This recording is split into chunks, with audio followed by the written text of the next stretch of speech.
Sudah pasti ada di antara kita pernah berangan-angan menjadi hero atau adiwira apabila menonton siri The Hulk, Superman, Batman dan bermacam lagi. Siapa sangka impian zaman kanak-kanak itu dapat diimbau kembali apabila anda berkunjung ke The Shaw Toy Museum. Merupakan muzium permainan pertama di negeri ini, The Shaw Toy Museum kini menjadi tarikan baharu pelancongan Melaka setelah dibuka secara rasminya sejak 15 Oktober lalu. Pengunjung pasti teruja apabila melihat lebih 10,000 koleksi karakter dan replika kartun dari seluruh dunia yang diimport dari Jepun, Thailand, Filipina dan lain-lain negara lagi. Menelan kos sebanyak RM3 juta, ianya merupakan cetusan idea Ketua Pegawai Eksekutif The Shaw, Chu Jek Fong.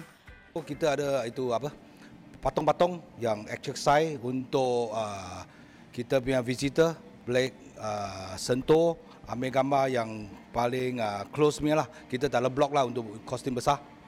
Itu yang biasa, yang beza dengan Toy Museum yang lain lah.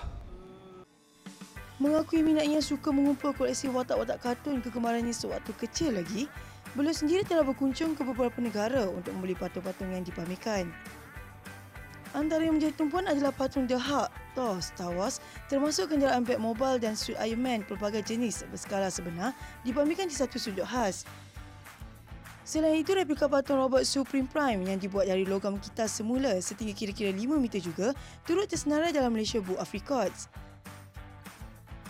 The Shaw Toy Museum terletak di tingkat 1 dan dibuka setiap hari dari jam 10.30 pagi hingga 9 malam. Tiket berharga RM30 bagi dewasa dan RM20 bagi kanak-kanak.